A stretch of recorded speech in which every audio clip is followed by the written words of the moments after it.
Good morning students. तो last lecture में हम क्या देख रहे थे, फोटो इलेक्ट्रिक इफेक्ट को हमने स्टार्ट कर लिया था। उस लेक्चर में हमने सिर्फ उसकी डेफिनेशन देखी थी। तो अब आज हम क्या करने वाले हैं, उस डेफिनेशन को और थोड़ा एक्सपांड करते हैं और उसको उसके अंदर जो फिजिकल सिग्निफिकेंस छुपे हुए हैं या जो फिजिकल एस्पेक्ट्स हैं, कॉन्सेप्चुअल एस्पेक्ट्स हैं, उनको समझने का प्रयास करते हैं। तो हम देखना चाह रहे हैं fundamentals of photo electric effect. जो डेफिनेशन आपने लिखी थी उसको हम थोड़ा समझते हैं, पॉइंट वाइज देखेंगे इसको। आप नंबर 1 पॉइंट आप नोट कीजिए, पहले उसको समझिए फिर आप आराम से उसको नोट करना। देखिए उस डेफिनेशन में हमने एक शब्द काम में लिया था। हमने डेफिनेशन क्या लिखी थी कि जब किसी धातु की सतह पर उचित आवृत्ति या तरंग दैर्ध्य का प्रकाश आपतित होता है तो धातु की सतह से इलेक्ट्रॉनों का उत्सर्जन आरंभ होता है। यह प्रक्रिया जो है वो क्या कहलाती है, प्रकाश विद्युत उत्सर्जन कहलाती है। उत्सर्जित इलेक्ट्रॉन आपके फोटो इलेक्ट्रॉन कहलाते हैं। यदि परिपथ बंद हो तो धारा प्रवाहित होती है, जिसे आप क्या कहते हो, प्रकाश विद्युत धारा कहते हो। और ये संपूर्ण घटना आपकी प्रकाश विद्युत प्रभाव कहलाती है। तो जो शब्द था आपका उचित आवृत्ति, ये वेरी इंपॉर्टेंट शब्द है।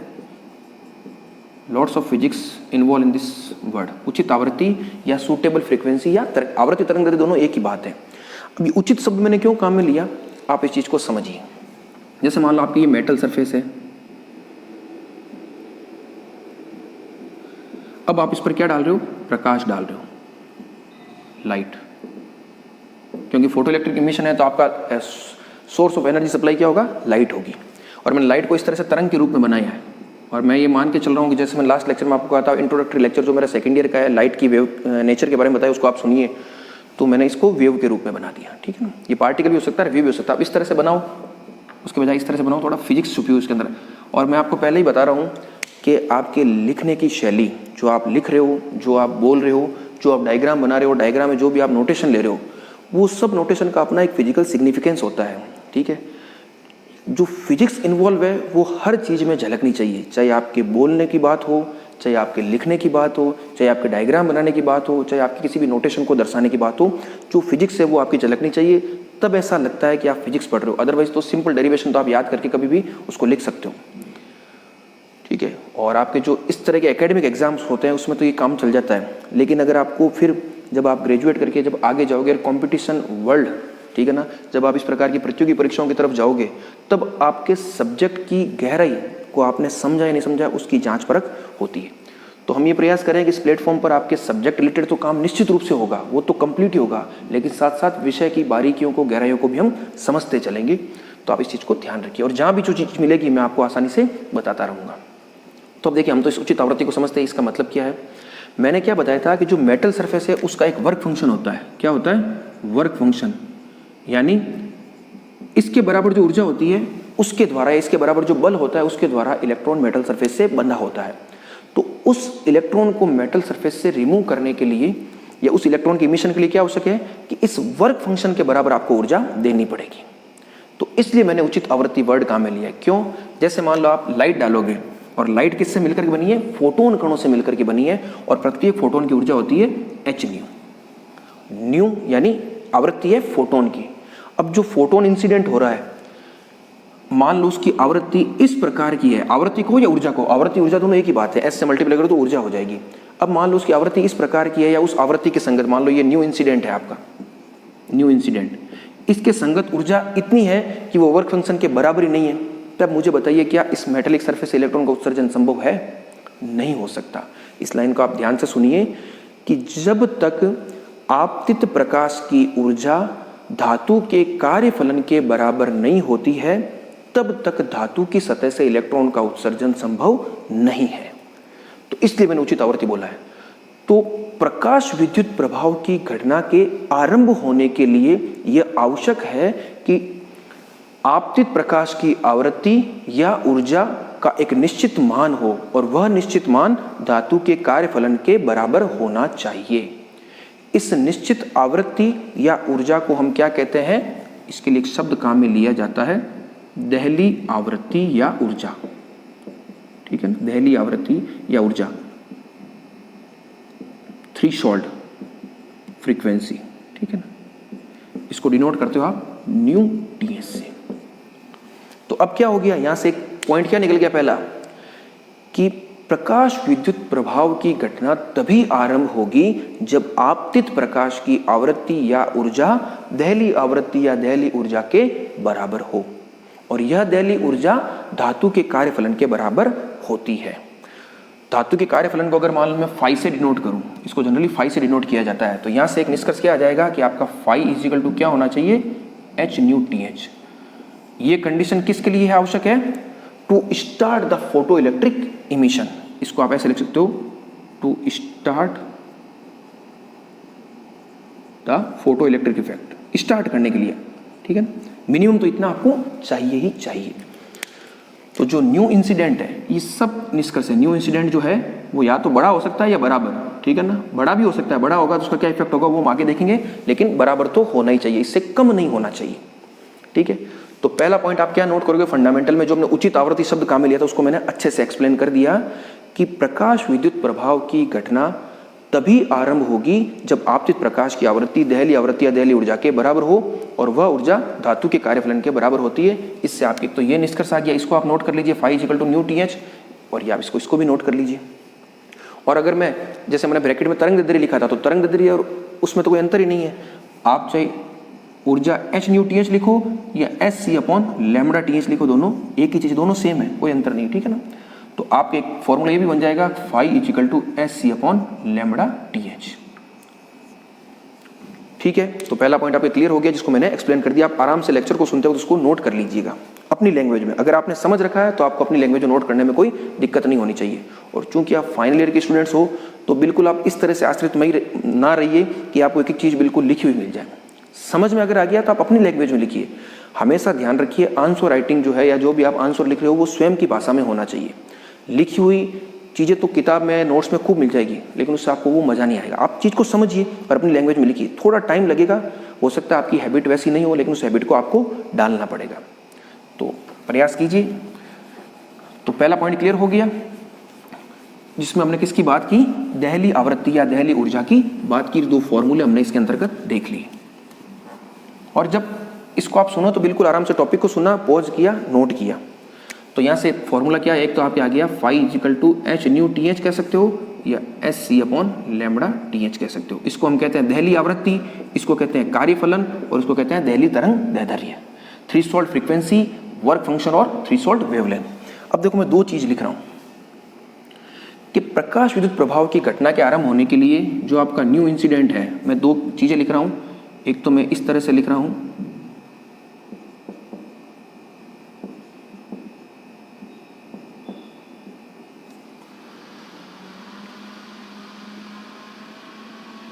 और एक मैं लिख रहा हूं लैम्बडा टी से। अब देखो दो चीजें मैंने लिखी है, क्या इस स्थिति में आपके प्रकाश विद्युत प्रभाव की घटना आरंभ होगी, नहीं होगी, क्योंकि हमने कंडीशन क्या लिख दी कि प्रकाश विद्युत प्रभाव की घटना के आरंभ होने के लिए जो आपतित प्रकाश की आवृत्ति है वो न्यू टी से क्या होनी चाहिए, ज्यादा या बराबर होनी चाहिए। मेनली बराबर होनी चाहिए, ज्यादा होगी तो भी संभव है। तो अगर मैं तरंग दैर्ध्य की बात करूं तो उसका क्या हो जाएगा, जस्ट रिवर्स हो जाएगा, ये साइन क्या हो जाएगा, रिवर्स हो जाएगा। अब देखो एक लाइन में बोल रहा हूं, उसको आप ध्यान से सुनिए। प्रकाश विद्युत प्रभाव की घटना तभी आरंभ होगी जब आपतित प्रकाश की एक न्यूनतम आवृत्ति हो, और वह न्यूनतम आवृत्ति क्या होनी चाहिए, न्यू टी एच होनी चाहिए। न्यूनतम आवृत्ति, इस वर्ड को आप याद रखिए। आवृत्ति कैसी है, न्यूनतम तो इतनी होनी चाहिए, अधिक भले कितनी हो कोई फर्क नहीं पड़ेगा, न्यूनतम तो इतनी होनी ही चाहिए, मिनिमम फ्रीक्वेंसी। और तरंग दैर्ध्य में क्या शब्द काम में ले लूंगा, मैक्सिमम वेवलेंथ, ठीक है ना, उतना होना चाहिए, उससे कम उससे ज्यादा नहीं होना। आप इस चीज को देखो, नोट कीजिए, मैं इसको आप देखिए, मैं एक शब्द लिख रहा हूं, अधिकतम तरंग दैर्ध्य। तो प्रकाश विद्युत प्रभाव की घटना के लिए तरंग दैर्ध्य क्या होना चाहिए, अधिकतम होना चाहिए, क्योंकि दोनों में क्या इनवर्स रिलेशन है। आप मेरे हिसाब से समझ गए होंगे, ठीक है ना। यहाँ कंडीशन क्या हो जाएगी, यहाँ कंडीशन हो जाएगी बिल्कुल उल्टी। लैम्बडा जो इंसिडेंट होगा वो लैम्बडा टी से क्या हो जाएगा, कम हो जाएगा, उससे ज्यादा नहीं हो सकता।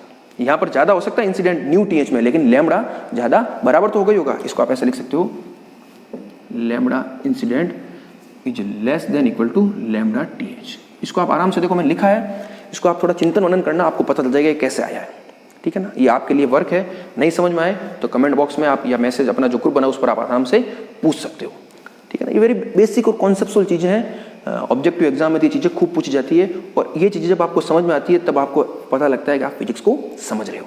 तो ये पहला पॉइंट था। अब दूसरा पॉइंट हम देख लेते हैं। पहले पॉइंट को मैंने पूरा डिटेल में आपको एक्सप्लेन कर दिया है, और सीधा आप लेक्चर को सुने, थोड़ा चिंतन मनन जरूर करें। जो भी चीज लिख रहे हो उसको स्वयं बैठ के सोचें कि ये चीज कैसे आई है। 2-3 बार सोचोगे तो आपको समझ में आ जाएगा, नहीं भी आए तो पूछने के लिए प्लेटफॉर्म पूरा ओपन है। दूसरा पॉइंट क्या हो जाएगा, अब जैसे आपने बात की कि जो आप HNU-TH है, अगर मान लो जो आपका HNU इंसिडेंट है वो इसके बराबर ही हो, या मैं इसको ऐसा भी लिख सकता हूँ जो आपका न्यू इंसिडेंट है वो NU-TH के बराबर हो, तब क्या होगा, तब तो केवल क्या होगा कि जैसे ही आप इस तरह की सिचुएशन होगी ये वाली, तो इसमें तो क्या होगा, इलेक्ट्रॉन केवल सतह से बाहर आ जाएगा, यहाँ इलेक्ट्रॉन सतह से बाहर आ जाएगा, बाहर आ जा करके रुक जाएगा, क्योंकि उसको उतनी ही ऊर्जा मिली है जितनी उसको बाहर आने के लिए आवश्यक है। तो इस स्थिति में तो इलेक्ट्रॉन क्या होगा, केवल सतह से बाहर आएगा, just comes out from the metallic surface. ये इसको आप ऐसा भी कह सकते हो, इन दिस सिचुएशन, या आप ऐसा कह दो कि when the frequency of incident light is equal to the threshold frequency, then electron just comes outside the metal surface with zero kinetic energy, ठीक है ना, क्योंकि कोई गति नहीं होगी, केवल बाहर आके रुक जाएगा।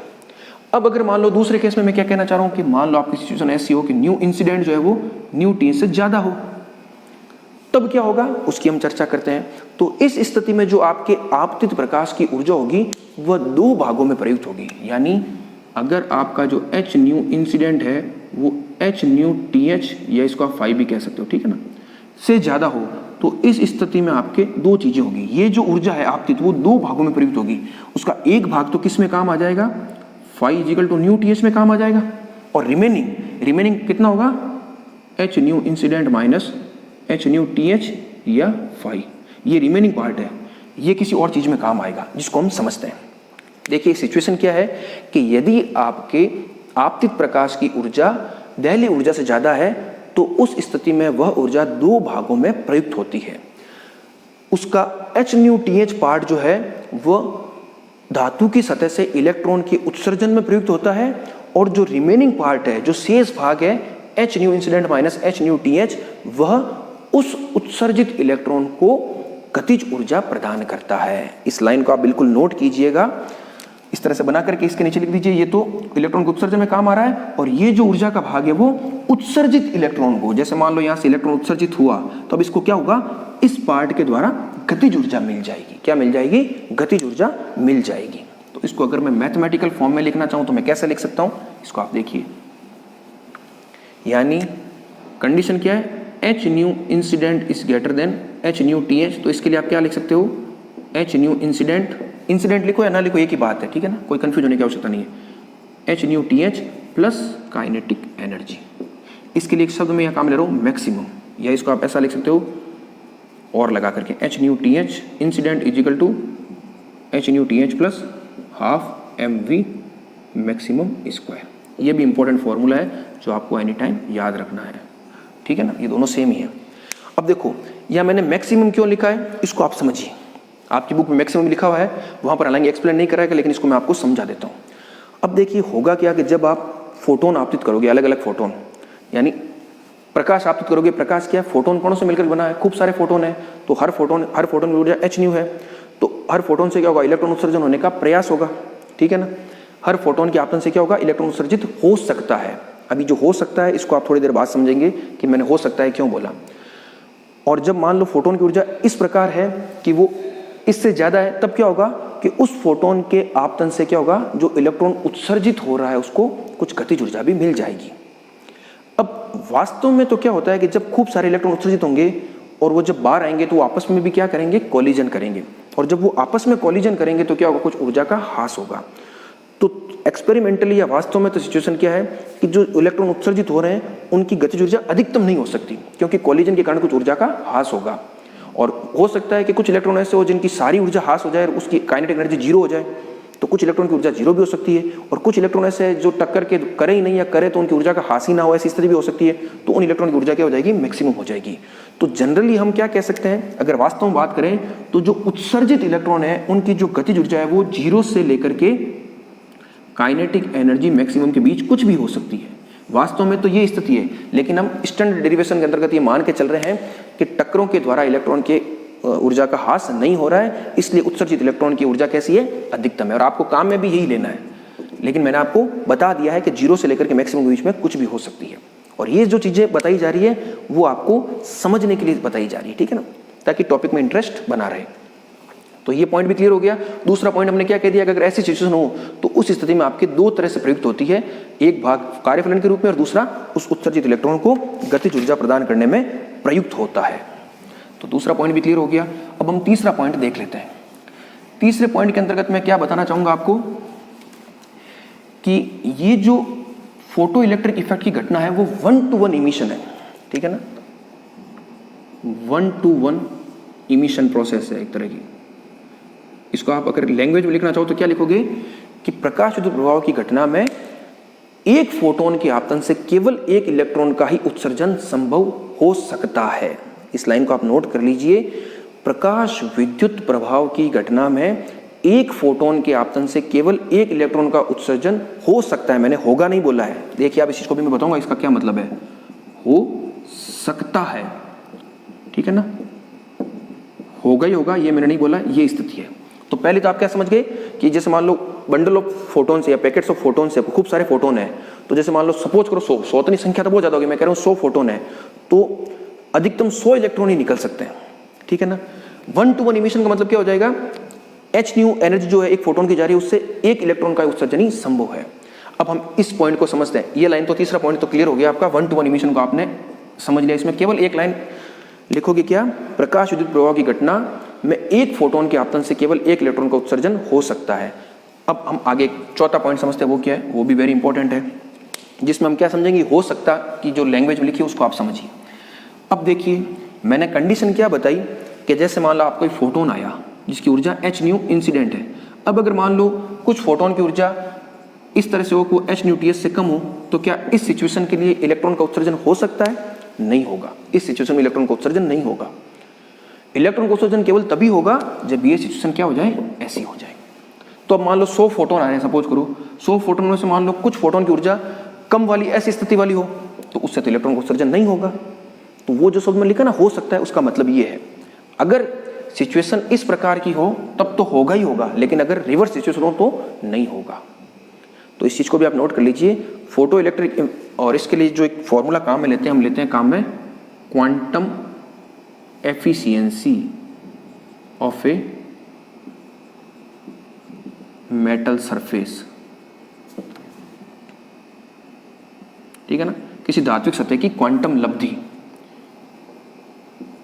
ठीक है ना, quantum efficiency of A metal surface. उसको हम ईटा से डिनोट करते हैं और उसकी डेफिनेशन क्या हो जाएगी, उसकी डेफिनेशन हो जाएगी नंबर ऑफ इमिटेड इलेक्ट्रॉन्स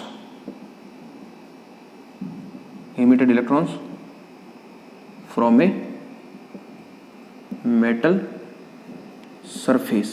थोड़ी राइटिंग में आप देख लेना, लिखने में साफ साफ नहीं दिखे तो आप, मैं बोल रहा हूं उसके साथ साथ आप लिखते जाना, number of emitted electrons from A metal surface, और दूसरा हो जाएगा total number of incident photons, ठीक है।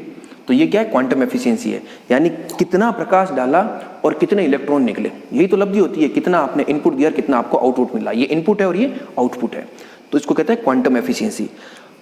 अब मैं देखो 3 सिचुएशन लिख रहा हूं। ये जो ईटा है इसका मान 1 ग्रेटर देन 1 और लेस देन 1, ये 3 सिचुएशन की मैं बात कर रहा हूं। तो आप इस लेक्चर को जब सुने तो यहाँ इसको पॉज करें और चिंतन मनन करें जो आपने सीखा है, और स्वयं पहले इस आंसर देने का प्रयास करें कि तीनों में से कौन कौन सी सिचुएशन या कौन सी सिचुएशन संभव है। हालांकि मैं तो अभी बताऊंगा इस लेक्चर में आगे कौन सी सिचुएशन है, लेकिन आप समझने के लिए क्या काम कीजिए, इसको वीडियो को यहाँ पॉज करके खुद पहले ट्राई कीजिए कि कौन सी सिचुएशन हो सकती है, उसको आप नोट कीजिए, हाँ ये हो सकती है मेरे हिसाब से। अब आप लेक्चर को आगे सुनिए। अगर जो मैं बता रहा हूँ और आपने जो सोचा है वो सही है तो इसका मतलब क्या, बिल्कुल राइट ट्रैक पर चल रहे हो। अदरवाइज या तो आप नहीं समझ पाए या हो सकता है आपने लेक्चर को सिंसियरली तरीके से नहीं सुना। मैंने अपनी तरफ से तो इसको सही बताने का प्रयास कर रहा हूँ। तो अब देखिए मैं बताता हूँ, आगे का काम आप कीजिए। तो देखो, number of emitted electrons of A metal surface upon total numbers of incident photons. तो मैंने पहले बताया कि हो सकता है कि कुछ फोटोन की ऊर्जा क्या हो, न्यू टीएच से कम हो, तो उससे इलेक्ट्रॉन का उत्सर्जन नहीं है। तो कहने का मतलब है कि यह जरूरी नहीं है कि 100 के 100 जो फोटोन है उनसे सभी से इलेक्ट्रॉन का उत्सर्जन हो। तो नीचे तो 100 रहेगा नीचे तो 100 रहेगा क्योंकि 100 फोटोन जा रहे हैं। मैं सिर्फ एक आइडिया दे रहा हूँ, 100 की बात नहीं, आप सिर्फ इस सिंबॉलिक रूप में समझिए। ऊपर 100 से क्या होगा, कम हो सकता है। 100 भी हो सकते हैं पूरे, लेकिन 100 से ज़्यादा तो नहीं हो सकते, क्योंकि इससे जस्ट पहला पॉइंट हमने क्या लिखा है, 1-to-1 इमिशन है। एक फोटोन से केवल एक इलेक्ट्रॉन निकलेगा, तो 100 से ज़्यादा नहीं हो सकते। तो इसका मतलब क्या है, ये कंडीशन तो संभव ही नहीं है। तो ये आपको पता चल गया, ये कंडीशन नहीं है, ये दोनों हो सकती है। कम वाली तो निश्चित रूप से इन जनरल होगी क्योंकि कम है, और बराबर कब हो सकता है, जब ऐसी स्थिति हो कि सभी फोटोन के आपतन से सभी इलेक्ट्रॉन यानी 100 से 100 निकल जाए तो भी संभव है, ये भी संभव और ये भी संभव है। तो इन दोनों को मिला करके आप क्या लिख सकते हो, eta is less than equal to 1। ये आपके quantum efficiency for a metal surface है। तो इस तरह से आप इस चीज को समझिए, और जब मैंने बताया वीडियो को पॉज करें और आपको अगर इस तरह का कंक्लूजन आप निकाल पा रहे हो तब आप बिल्कुल राइट ट्रैक पर हो। ठीक है, तो ये चौथा पॉइंट भी क्लियर हो गया। तो अगला पॉइंट हम देख लेते हैं, वो हमारा क्या है। हमने जो चौथा पॉइंट देखा था वो क्या था हमारा, हमने क्वांटम एफिशिएंसी की बात की थी, और मैंने क्या बताया था, जो आपका ईटा है वो less than equal to 1। Equal to 1 तो बहुत आइडियल कंडीशन है, वो पॉसिबल होती नहीं है, ठीक है, लेकिन लेस देन 1 होगा। क्यों होगा, क्योंकि मैंने आपको बता दिया कि यह जरूरी नहीं है कि प्रत्येक फोटोन के इंसिडेंस से आपके इलेक्ट्रॉन का उत्सर्जन हो ही हो। तो ये हमने ये चर्चा कर ली थी। फिर अगला पॉइंट हम देख लेते हैं, जो हमारा होगा वो क्या है। जैसे मैंने आपको थर्मोआयनिक इमिशन के बारे में बताया था, वो क्या था कि उसमें भी क्या हो रहा है, मेटल सरफेस से आपके इलेक्ट्रॉन का इमिशन हो रहा है। वहाँ पर जो आप क्या कह सकते हो सोर्स ऑफ एनर्जी सप्लाई है वो क्या है, हीट है या टेम्परेचर है। तो क्या ऐसा संभव है कि आप किसी भी आवृत्ति का प्रकाश धात्विक सतह पर आपतित करो, और अगर मान लो उसकी आवृत्ति आपके दहली आवृत्ति से कम भी हो, और उसके बावजूद अगर आप उसको हीट या टेम्परेचर दो, तो क्या उस धात्विक सतह से इलेक्ट्रॉन का उत्सर्जन संभव है। कहने का मतलब है कि क्या प्रकाश विद्युत प्रभाव की घटना को आप थर्मोआयनिक इमिशन की घटना के साथ लिंक कर सकते हो, तो ऐसा भी नहीं किया जा सकता। ये दोनों क्या है, म्यूचुअली इंडिपेंडेंट इवेंट्स है, या आप ऐसा कह सकते हो जो फोटो इलेक्ट्रिक इफेक्ट है is independent from the thermionic emission.